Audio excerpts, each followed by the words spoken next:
Olá, eu sou a Rita. Olá, eu sou o Silvio e esse é mais um bate-papo informal com vida com o nosso espiritualista Adolfo Marques dos Santos. E aí, Adolfo, tudo bom? Tá tudo bem, vamos conversar.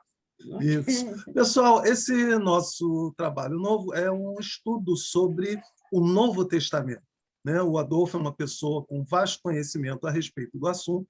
É evidente que pode ser que algum dos pontos que venham a ser abordados, né, causem algum tipo de Estranheza. né? Porque, afinal de contas, ele tem a opinião dele, que para nós é super abalizada, mas outros podem ter opiniões diferentes. Então, Adolfo, qual é a sua expectativa em relação a esse nosso novo assunto de trabalho, Adolfo? Estamos falando do que há de mais divino, mais sagrado, o essencial de todos os evangelhos, de toda a Bíblia, de todos os livros sagrados, é tratarmos do Novo Testamento. Porque se tratando de uma mensagem do Cristo que chegou ao mundo através de Jesus, a maior autoridade moral do planeta Terra, na condição humana, então nós estaremos tratando da nata da mensagem do planeta, dirigida à humanidade. É isso. Então, a gente poderia dizer que, uma vez que a gente tenha um bom entendimento do Novo Testamento, né, a gente vai entender bem a mensagem de Jesus e como transformar a nossa vida seguindo essa mensagem. É isso? Não, não é exatamente assim, porque, às vezes, se nós ficarmos dentro da realidade chamado entendimento, talvez fiquemos presos às religiões. É bom nós transformarmos esse entendimento em vivência. Senão fica aquela coisa, eu conheço, mas não vivencio. Então, substituirmos religião pela religiosidade, porque só atingiremos a religiosidade se entendermos a legislação divina, para nós sairmos daquela conduta normalmente de religiões, que todas as religiões, conforme nós sempre falamos, foram criadas pelos homens. A religiosidade é coisa do Criador. Okay. Então, iniciar? Vamos iniciar, né, Adolfo? Então, a gente pode falar do Jesus, do seu nascimento, de João Batista, né? Já que são duas figuras muito ligadas, não? Vamos começar lá do iniciozinho mesmo, né? Da genealogia de Jesus, né? Você pode falar um pouquinho sobre ela? A genealogia de Jesus é melhor que nós nos detenhamos no programa espiritual voltado para um planeta. Porque se nós ficarmos presos a essa genética, nasceu de A, nasceu de B, aquela coisa toda, possivelmente nós não vamos acrescentar nada, nem à nossa consciência, nem à consciência daqueles nossos ouvintes. Então, Jesus fazia ou fez parte de um programa sideral voltado para um planeta, né? No caso, o planeta Terra. Então, nós temos aquela ideia de todo o trabalho feito pela tecnologia sideral para aquele espírito atingir o plano material. E aí nós temos falado que entre o plano dele e o plano físico, ele levou mais de 1000 anos para conseguir recolher a sua própria luz, a sua própria energia, no seu próprio ser, e conseguir animar um corpo biológico. Então, a genealogia já não é tão expressiva. O mais importante é nós sabermos que Maria já era um ser ascensionado, né? José já era um ser lúcido, também de um grau de consciência fabuloso. Então, quando a espiritualidade escolheu, dentro dessa genealogia, foi apenas para poder ver quem que poderia fornecer o melhor material genético para aquele espírito ou um espírito daquela graduação se expressar. Então, Jesus nasceu dos descendentes de Davi, que poderia também ter sido de Iléu, porque entre as pesquisas, as duas genealogias, ou as duas genéticas, que poderiam melhor expressar, ou aquele espírito se expressar, era do Iléu ou de Davi. E a espiritualidade preferiu que Jesus nascesse da descendência de Davi. Então, a partir dali, aí para trás, já não tem assim uma grande expressão. O mais importante é aquele corpo obedeceu a um programa, todo mundo bem elaborado, bem trabalhado. O ventre sagrado, apesar de Maria já ser um espírito ascensionado, o ventre sagrado de Maria não foi uma obra assim, apenas de uma mulher que seria mãe. Aquilo ali foi divinamente preparado para receber o espírito daquela graduação, o nosso querido Jesus de Nazaré. Então, Adolfo, fala para a gente agora, né? Porque Jesus nasceu praticamente na mesma... Perdão, João, né? Batista, né? Nasceu praticamente na mesma época de Jesus. Qual seria a tarefa de João Batista e por que nasceram, né? Praticamente na mesma época? Conta alguma coisa para a gente a respeito disso. Não, o que nós temos por informação é que se trata, como falamos, de programação. Então, foi combinado, imaginemos assim, na nossa concepção humana, foi combinado que o Abraão, que fez parte da história lá, aquele patriarca, reencarnaria e reencarnou na época que nós tivemos aquela reunião, lembra? Falamos muitas vezes em torno da fogueira sagrada, juntos com Anfion, e ali tinha os seus discípulos. Um dos seus discípulos ficou combinado naquela reunião em volta da fogueira que reencarnaria para implantar o monoteísmo hebreu. Esse espírito, quando reencarnou, recebeu o nome de Moisés. Moisés fez a sua obra, realizou a sua obra e, posteriormente, reencarnou na sequência do tempo como o profeta Samuel. O profeta Elias. O profeta Elias reencarnou com o nome de João o Batista. João Batista, então, fazendo parte dessa programação, veio para anunciar antecipadamente, apesar de ter nascido praticamente na mesma época, mas Jesus estava sob um controle que ele só deveria se apresentar ao mundo público, ao universo das pessoas, a partir dos 30 anos. Então, Jesus teve um impulso natural, e a partir dos seus 7 anos, ele já queria se colocar para levar a palavra do Pai aos 4 cantos onde ele tivesse acesso. Mas a coordenação espiritual, principalmente os arcanjos Miguel, Gabriel e Rafael, e quem lhe envolvia de maneira mais direta era o Gabriel, o arcanjo Gabriel, controlando para que ele não se atirasse na vida pública antes da época pré-estabelecida. Foi aí, então, que ele foi encaminhado para ser batizado por João Batista, lá no Rio Jordão. E aí, isso aí tudo obedece a uma programação, para a gente ter uma ideia, né? Naquele momento, se apresentou ali no batismo o Espírito, né? Esse Espírito é o Cristo planetário terráqueo, essa consciência arquiangélica que deu aquele toque despertador da consciência no Nazareno Mestre, que, embora sendo ele um anjo, um espírito ascensionado, ele estava amortecido no corpo.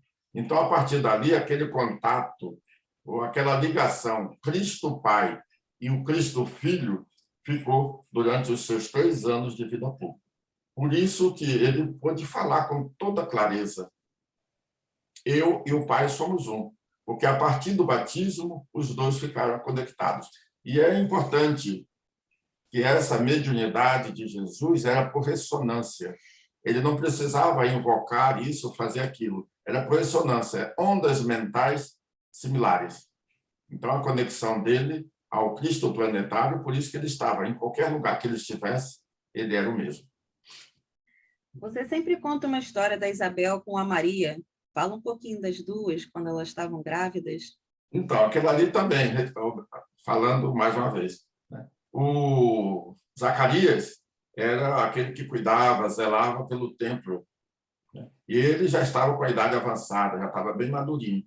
E aí, quando, né, aquele povo daquela época, as pessoas queriam sempre que os seus descendentes, principalmente, fossem homens, seres masculinos. A luta lá de Abraão, que não teve filho inicialmente, quando foi ter filho, a Sara já estava bem, com a idade bem avançada. Então, quando a espiritualidade revelou ao Batista, ao Zacarias, que ele seria pai, ele não aceitou de imediato. Então, segundo a própria Bíblia, o anjo falou para ele que ele ia ficar sem voz, sem poder falar, até que a criança nascesse. Então, você vê só que tudo obedece a um planejamento, a um programa. Então, tanto Zacarias, quanto Batista, quanto Isabel, quanto todo mundo fazia parte do programa. E esses desencarnados vão sinalizando o mesmo que acontece hoje conosco, sinalizando os acontecimentos, os momentos e a postura, principalmente o lado mental, que nós devemos ter para mantermos essa conexão. Então, Isabel era um espírito também que fazia parte da programação para reencarnar naquela situação, né? E o Zacarias, graças a Deus, cumpriu a sua tarefa. E a Isabel, que embora para os conceitos científicos já estivesse um pouco fora da maternidade, para a obra de Deus, tudo é possível. Em relação à apresentação de Jesus lá no templo, né? Porque eu acho que, na época, a criança nascia depois de uma determinada quantidade de dias, né, tal, ela era apresentada no templo. Você tem alguma... Então, isso aí era norma, porque estamos falando aí de 2000 anos.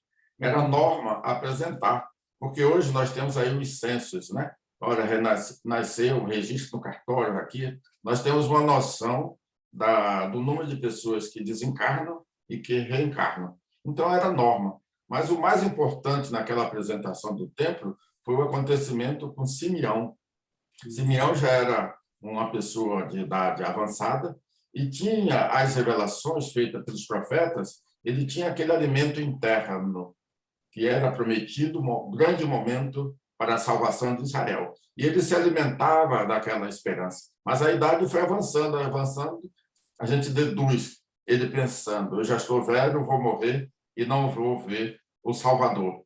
Mas ele foi se alimentando e nessa expectativa apresentou-se um espírito numa condição angelical e revelou para ele: antes de você morrer, na linguagem moderna, antes de você desencarnar, você vai ver o Senhor, o prometido. E aí, quando José e Maria foram levar a criança ao templo sagrado de Jerusalém, o Simeão viu a uma certa distância. E aí ele faz aquela oração linda, que eu acho que emociona, vivos e mortos. Quando ele, corajosamente, você vê só a dignidade do Simeão. Ele não estava preocupado com a individualidade, porque quando ele viu a criança no colo ainda de Maria, falou: agora sim, eu posso morrer, porque acabei de contemplar a grande luz, o Salvador de Israel. Então, é um acontecimento. O restante, ali é coisa normal, digamos, registros, já não é mais importante. O mais importante é a força que o Simeão deixou para todos nós, que a vida não para. Ele simplesmente ia deixar o plano físico e ia voltar para a erraticidade. Okay. O evangelho ele não segue assim uma linha, né? Cada evangelista, um começa já no batismo, já Jesus já com 30 anos, outros começam desde o nascimento. Então, eu queria perguntar sobre os 3 reis magos, porque, voltando um pouquinho, né? Porque é interessante essa história dos 3 reis magos, que só aparece, na verdade, em Mateus, não é? E qual é a história deles? Porque eles vieram de longe. O que você pode dizer sobre os 3 reis magos? A visita deles? Quando se fala dos reis magos, principalmente todos eles eram importantes, né? Mas tinha ali o Gaspar. O Gaspar, Baltazar, né? E o Melchior. Né? É. Então, eles eram, repetindo o que nós falamos antes, espíritos pré-estabelecidos, tudo preparado previamente para aqueles acontecimentos.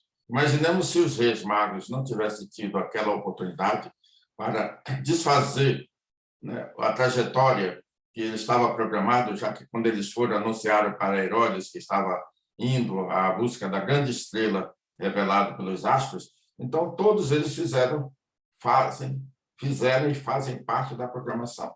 Todos eles estão trabalhando. Um desses, digamos assim, bem da nossa intimidade, é o Gaspar, né? Chamado também o Moreno. O Gaspar estava ali encarnado e, posteriormente, se apresenta como Merlin. Então, Merlin é a reencarnação do Gaspar. Então, os reis magos fizeram parte e fazem. Quer dizer, hoje, qual é o trabalho dele? Transformação, alquimia, mas alquimia divina. Porque o alquimista anterior, ele transformava matéria em matéria melhor. Hoje, não. Esses alquimistas, como é o caso do Merlin, Adamastor, o próprio rei Arthur, são alquimistas para transformar energias em outras energias. Então, numa linguagem mais objetiva, se nós pegarmos a tabela periódica, se nós acelerarmos o hidrogênio, que é o primeiro elemento químico da tabela periódica, se acelerarmos, ele, envelhecido, ele passa a ter 2 elétrons, recebe o nome de hélio. Se pegarmos o hélio e dermos uma acelerada, ele passa a ser o lítio, com 3 elétrons. Então, o que é a tabela periódica? É o mesmo éter cósmico que vai envelhecendo. Então, quando se fala de alquimia, esses espíritos especiais conseguem envelhecer, vamos dizer assim, acelerar. E aí, do núcleo de cada átomo, que é uma imensidão de elétrons, vai saindo, ou vão saindo essas micropartículas. Então, esses alquimistas são fabulosos. Nós temos aí mais intimidade pela convivência com Merlin. E qual é o simbolismo, Adolfo? Porque cada um dos reis magos trouxe uma coisa. Um trouxe ouro, se não me engano, outro trouxe incenso, outro trouxe mirra. Qual é o simbolismo desses presentes para Jesus? Então, para ele, como espírito encarnado, não vai servir para nada. Agora, o lado externo, vamos dar aqui um exemplo. Quando Jesus estava na última ceia, imaginemos aquelas lamparinas acesas, o óleo de qualquer natureza que foi ali colocado para as lamparinas permanecerem acesas. Diz o Silvestre, quem fez parte daquele conclave, que respirou naquele ambiente, essa energia, ou essa respiração, ou esse cheiro, esse odor, está no nosso inconsciente profundo. Então, essas essências são magnetizadoras e ficam na nossa consciência. Aquelas lembranças que nós não teremos nunca na memória objetiva como estabelecer. Mas isso aqui me reporta a situações. Para Jesus, na individualidade, aquilo ali não tem valor. Mas também tem um lado mais oculto, o que nós temos aí nas orientações do nosso grande mestre Ramatiz, e Jesus também se recolhia nos ambientes mais naturais possível, mais puros, para o seu refazimento, inspirando um ar, se não tivesse tantas formas de pensamento, que a gente imagina que seja a psicosfera da Terra. Então, essas essências também faziam parte era hábito da sociedade, né? Aqueles presentes. Até hoje nós temos essa cultura, levarmos um presentezinho, uma coisinha e tal, para essas crianças que nascem. Agora, vamos falar da fuga, né, de José e Maria para o Egito, né, que, na verdade, só Mateus narra esse tipo de assunto. Aconteceu, de fato, aquela coisa do Herodes mandar fazer um recenseamento e, de repente, né, tentar, sei lá, em tese, né, eliminar a possibilidade de Jesus ter chegado, né, ter nascido e tal, e vir a governar Israel, essas histórias todas, né? Essas dúvidas que vocês têm hoje, nós já tivemos ontem. Então, nós solicitamos da espiritualidade um mestre da antiga China, chamado Wong, nos advertiu. Né? Na verdade, o que está escrito na Bíblia não é o que aconteceu. Mas como nós convivemos antes, até a década de 70, porque o médium desencarnou em 76, com o pai Joaquim de Aruanda, e ele nos falou uma particularidade que não vai constar na história. Na verdade, o que aconteceu foi José procurando preservar a criança e Maria, né? Mas nunca ter levado ao Egito. Quando ele estava indo com Maria montada no burrinho e com a criança no colo, andaram de noite. Imaginemos só as estradas, os lugares por onde eles andaram, o deserto, coisas assim, né? Mas só para preservar, arrumar um lugar mais adequado para evitar o cerco que os soldados romanos, os soldados de Herodes fizeram. E aí tem uma passagem lindíssima para todos nós. Diz o pai Joaquim, que nos chegou em determinado momento, olha, José transportava dois focos luminosos, Maria e o anjo Jesus. Então, os espíritos que não têm intimidade com a luz começaram a perturbar e produziram sons gigantescos na consciência de José. E ele sentia, estava chovendo muito naquela noite. E ele diziam, né? Os espíritos falavam, é como que isso não tem sentido, né? Aquela conduta dele, querer preservar aquela coisa toda. E José vai. Quando chegou aquele momento ensurdecedor, disse o pai Joaquim para nós, José se ajoelhou na Mãe Terra e começou a orar. Maria montada no burrinho e com a criança no colo. E ele foi orando, e as vozes foram dispersando, e dispersaram. Ele continuou na sua trajetória. Quando vai chegando perto da casa, ou daquele lugar onde Lucas se escondia com os seus colegas de assalto, então eles correram para assaltar José com a sua família. E o Dimas falou, olha o que nós combinamos, nós nunca assaltaríamos, nem criança, nem velhos. E no meio daquele tem uma criança. Então ele convidou José para passar a noite ali no seu ambiente, porque estava chovendo muito. Amanhã, possivelmente, a chuva já passou, vocês continuarão. Então, passaram a noite ali. No dia seguinte, então já tinha passado a chuva, José foi e Maria ia subir no burrinho.